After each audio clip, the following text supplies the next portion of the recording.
Well, good afternoon, everybody. We're really pleased that you could join us for BGSU's History Graduate Program's virtual information session. I'm Dr. Rebecca Mancuso. I'm the Graduate Programs Coordinator here for the department, and the one that you'll contact if you do decide to go ahead and apply for our programs.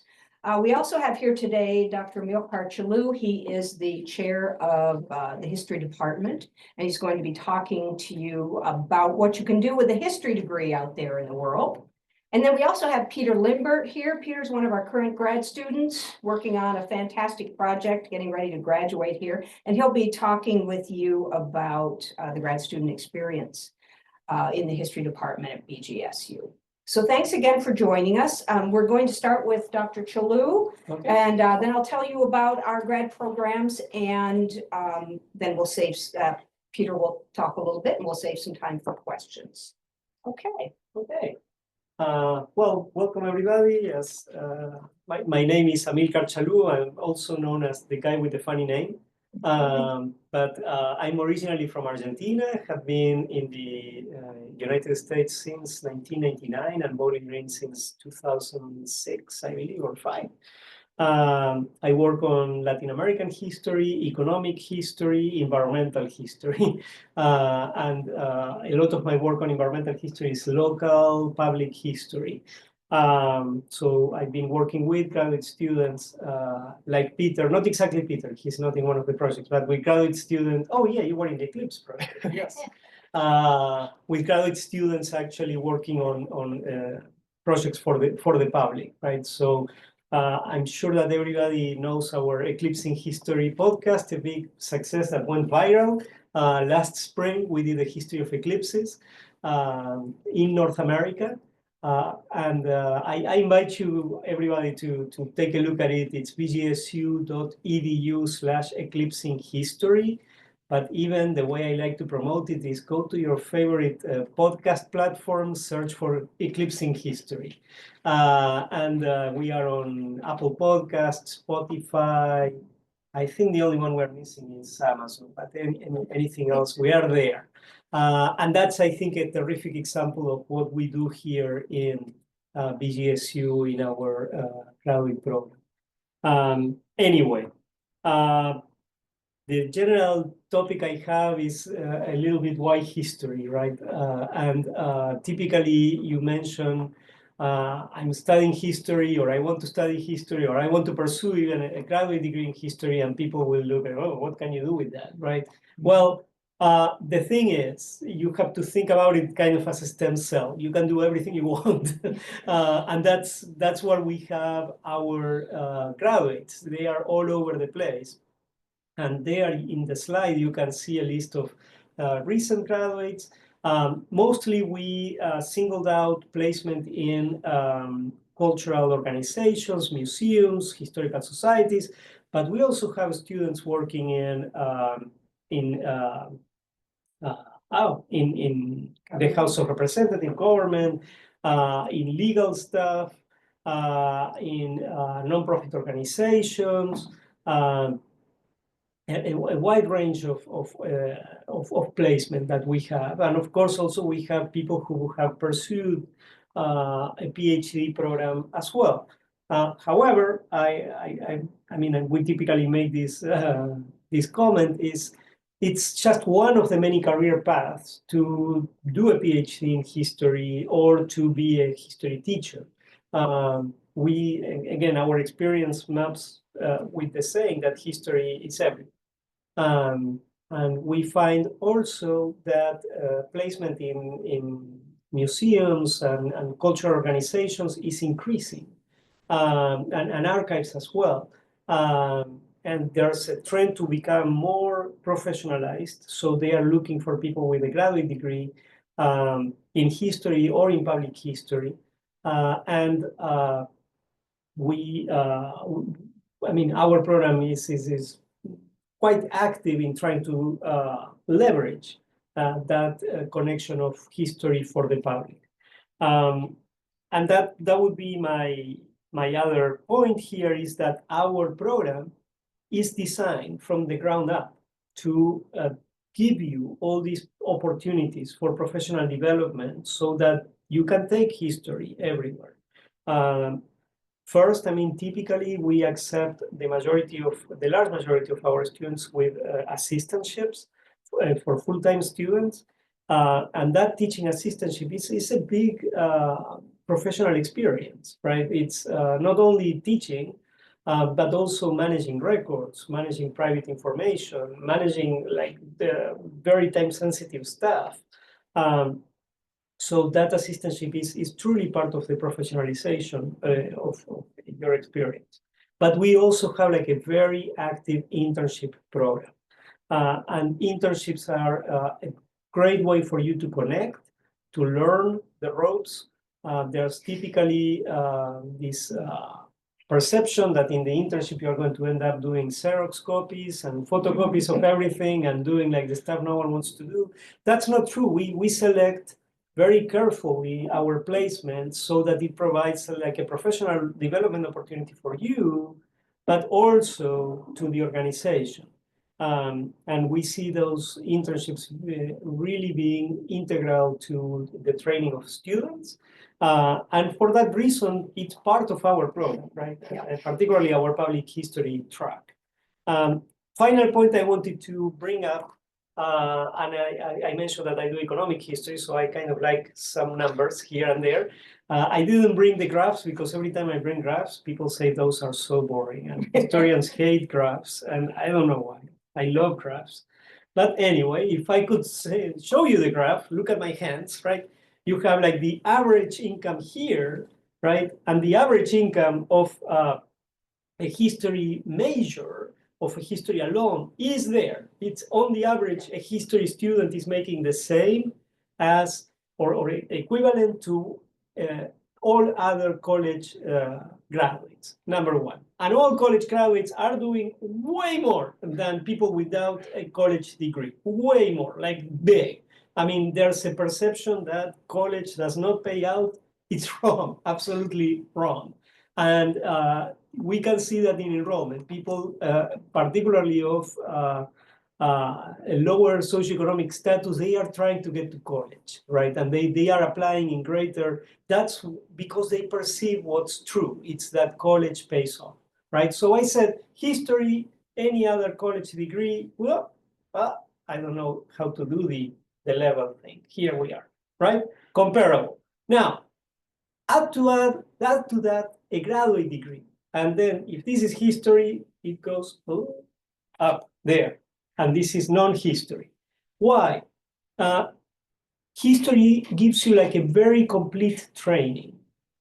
You can work with text, you can work with numbers, you can work with economic stuff, cultural stuff.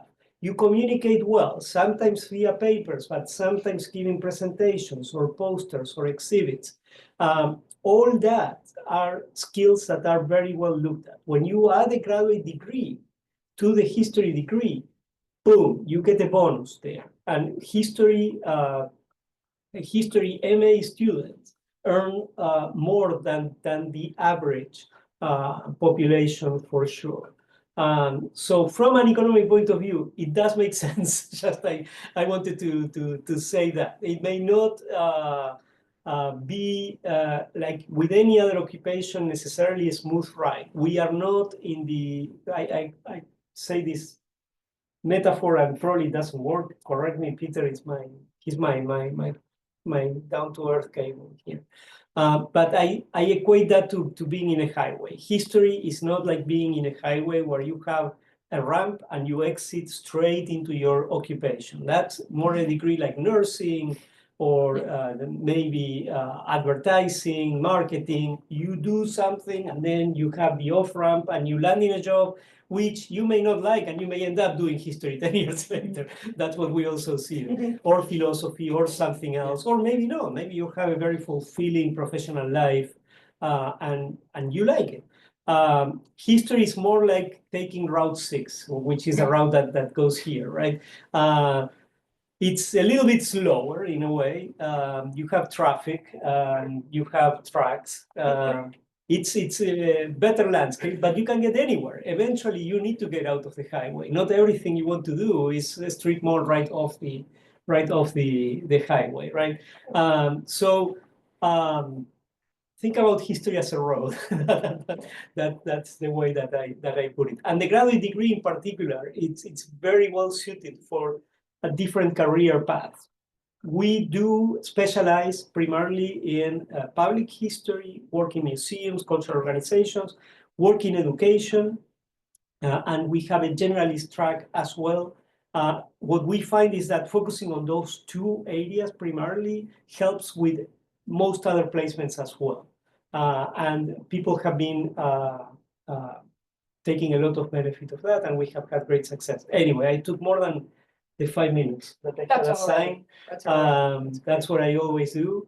So anyway, I pass it on to my colleague, Dr. Becky Mancuso. Thank you, Dr. Challú, for that. Yeah, I'm Dr. Becky Mancuso, as I said, a grad programs coordinator, and I actually went to BGSU for undergrad and graduate school, my own MA. So I have a lot of history here, and then I came all the way back here to teach. I love being part of the department, welcoming new students, working with those students, and building programs. So I'm going to tell you how to get down that road if you're thinking about the history MA. So yeah, let's just take a look at our programs here. Oh, first, yeah, I love that photograph. Those are recent graduates, and some of those you saw in the earlier picture. So yeah, just to add to what Dr. Challú said, you know, a degree in history is a way that you can do well, as he said, but you can also do some good in the world, which, you know, I think that's why a lot of us are attracted to history. Anyway, we want to bring our love of history, our love of books, our love of culture, libraries, all of those things out there to others. So how can we do that? Well, if you have your BA degree in history or one of the other humanities, then certainly you might want to consider the MA in history to get that extra training that you need. And these are the kinds of programs that we have. The full-time MA program is the 2-year program where you take 3 courses a term. And if you are chosen to be in this program, then we support you. And we give you the stipend to work as a teaching assistant with a professor here. We pay your tuition, right? And we make that commitment to do that for 2 years. So while you have to pay some fees, you may have to pay some health insurance, things like that, you can get through that MA program. We hope, you know, without a lot of debt. We support you in that. We have the part-time MA program, which is mainly for folks out there who are working as teachers or maybe as public historians already, and they want to take 1 course a term, some courses in the summer. So that may be a possibility, and you can take courses with us in person and online to meet your goals. We have some scholarships. We don't have all the scholarships for the part-time program. That's largely the full-time MA program. Our certificate in public history can be a standalone program. So if you just want to get that certificate after you get your undergrad degree, you can do that. It's not a full-blown degree. It's a credential that shows that you have, you know, this focus, these skills and knowledge in public history. But you can also earn that while you get the MA. So most of our full-time MA students, like Peter here, is also taking a concentration of public history courses. He took podcasting, as we said. I think you took oral history. You're taking digital history, intro to public history. You did the internship. Yeah, so all of those kinds of classes, among other ones. And when he's done, he will also have earned that certificate in public history. So he's going to come out of here with the full MA and the other credential, that certificate. We can talk a little more about that in a couple minutes. Our history certificate for educators is largely for teachers. That is usually part-time. Teachers will take online courses, and they need to take a certain number of courses in order to qualify to teach college credit courses to high school students. And we are revamping the certificate as well. Yeah, we're revamping that certificate too and improving it a great deal so that you can look for that. And again, you know, contact me about any one of these Yeah, that's More good. options, probably the 7-week option. Yeah, we'll have 7-week options for that. We'll have many more courses offered than we did before. And that's all online, right? Yeah, and that will be all online, all online. And I should say that the full-time MA program is not all online because students need to actually, that first bullet point there, second one, full-time MA, they need to come to BG and work with us and be part and parcel of the department, helping us teach and taking a lot of face-to-face courses, which you can take online ones in that one as well. The accelerated BA to MA program is for our BG undergraduates who might want to kind of fast track themselves through the MA program. And if they qualify, they can apply for this and take a couple of graduate courses while they're still undergraduates and then finish that graduate degree more quickly. Once they move into the full MA program, they would only have, say, 1.5 years before they're finished with that. All right, so the Master's in History requires 30 hours of credit. And you can see here the array of classes that we have, courses about life all over the world, also Indigenous peoples' history, history of epidemics. We have many more courses now that are the history of ideas or the history of trends. We have one coming up next term that is called History of the Future, where the professor looks at how people in the past used to see the future and what they imagined about it and what that says about people's concerns and values and all of that. You see up there too that we've got those courses for the public history certificate, like museum studies and archives administration, but those are open to anybody who wants to take them, as is the internship, which we really encourage you to do. Even if you want to come to get your MA at BGSU, but you're not interested in the public history track, why then, get an internship in city government or with a business or something like that. Now, as you go through the program, you will take an array of courses, but you will also work on your own creative project. This is your contribution to the history field called your capstone. And we have a number of options there. The traditional one that a lot of our students do is to write a thesis. So if you really like researching and writing, you can write that 80-page thesis as your final project. And certainly if you want to go on for a PhD, you would likely do that. So that's the first option. The second one is a comprehensive exam where you read chosen books with a particular professor and then take an exam when you're finished. And with that option, you also enhance a research paper, one of your best research papers, and we help you get that ready to maybe publish or you could go to a conference with it and present it at a conference.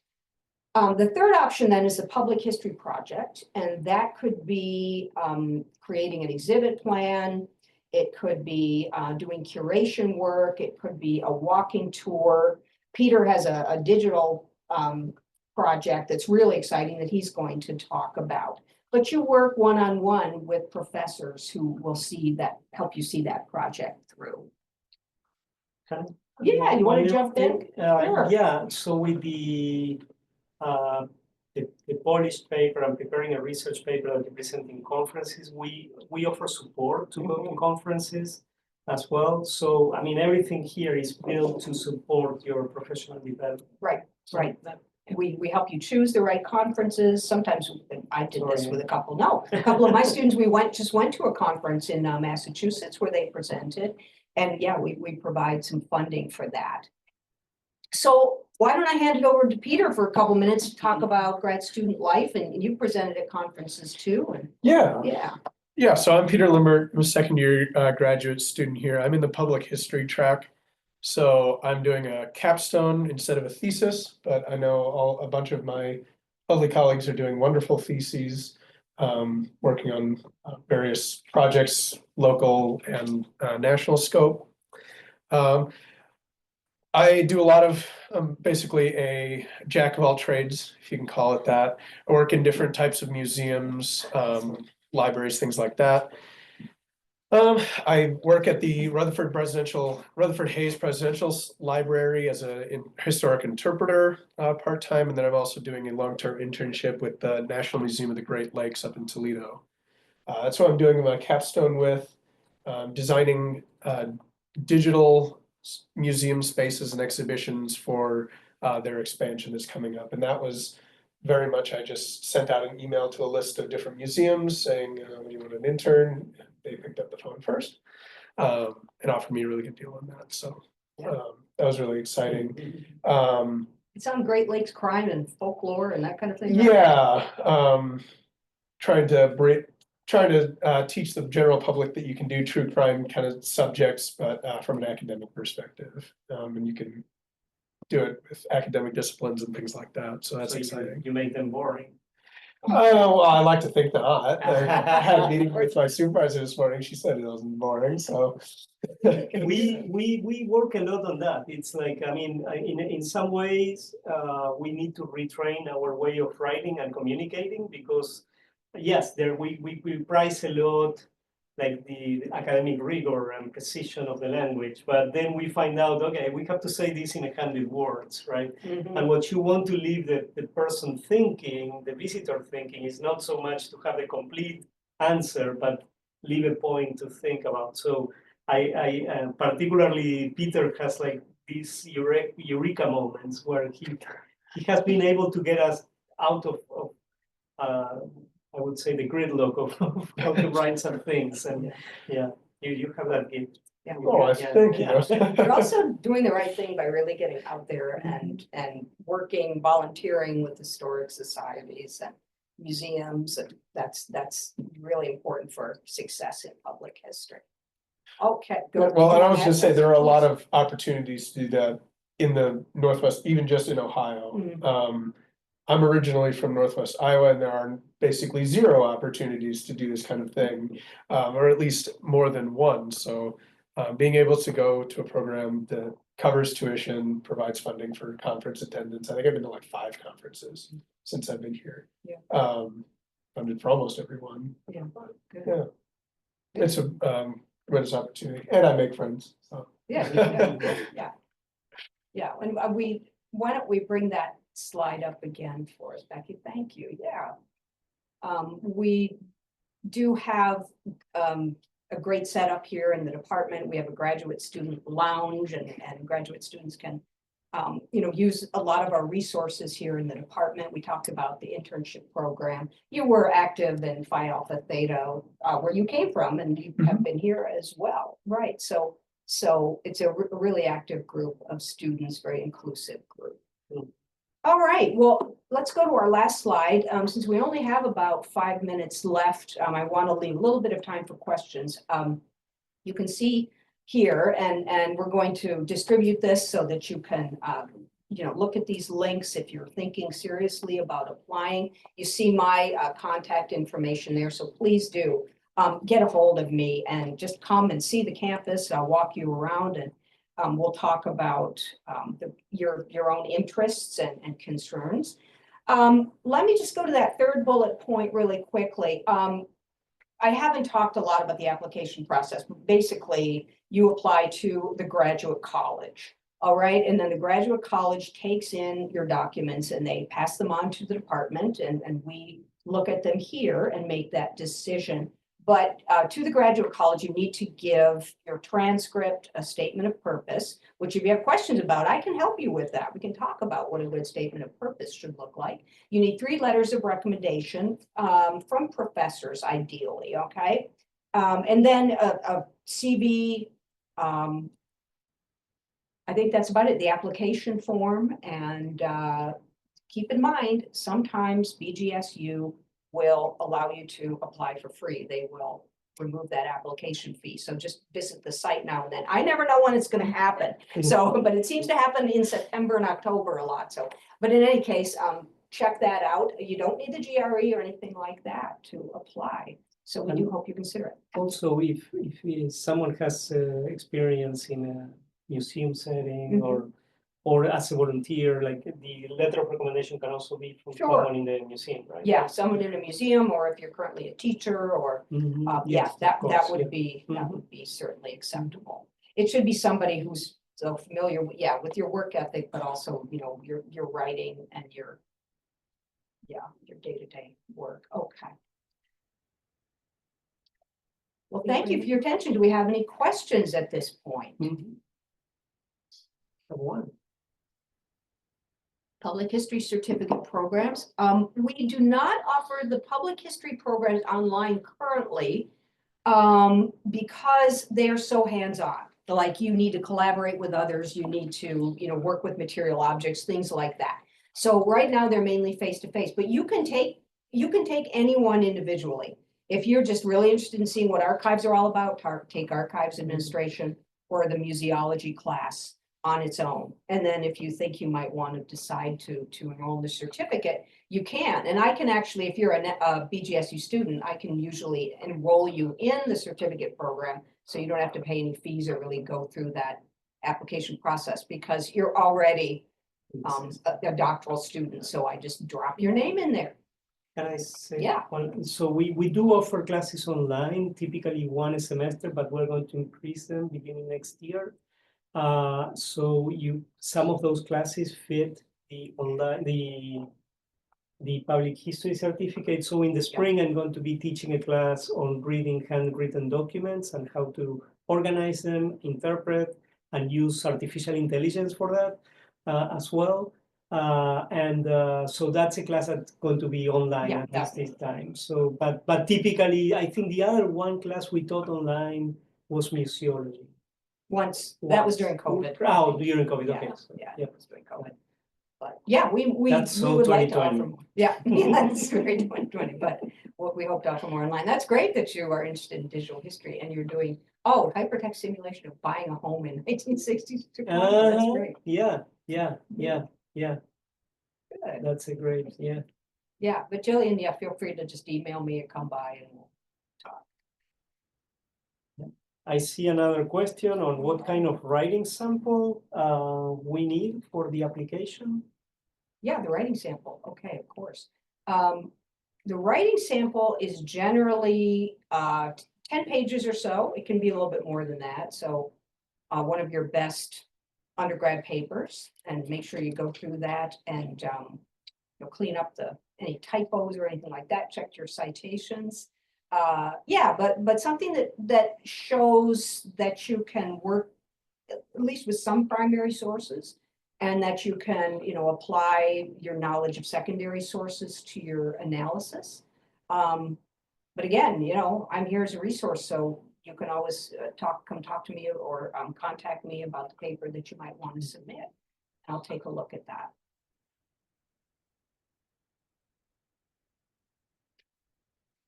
And I think that's a big also point that we pay a lot of attention to being responsive and following up, and it's a relatively small program, not too small, but typically we have 25 students, Right. So we work closely with students, and so I know that sometimes we prefer having everything written down, and we do have everything written down, but if you want to contact us, that's absolutely okay. We love doing that. And thank you for the question. I think when I went through the list of items needed for the application, I don't know that I mentioned the writing sample. So that's good because that's key. That's absolutely key. Yeah. It's a requirement for the MA, right? Not for the Mm-hmm. The standalone public history certificate doesn't require a writing sample. Good. Any other questions? Nope. Yeah. Well, we're 2 minutes over time. We thank you for your attention. And we do hope to hear from you in the future if you are interested in our MA program. So thank you very much for joining us. Thank you.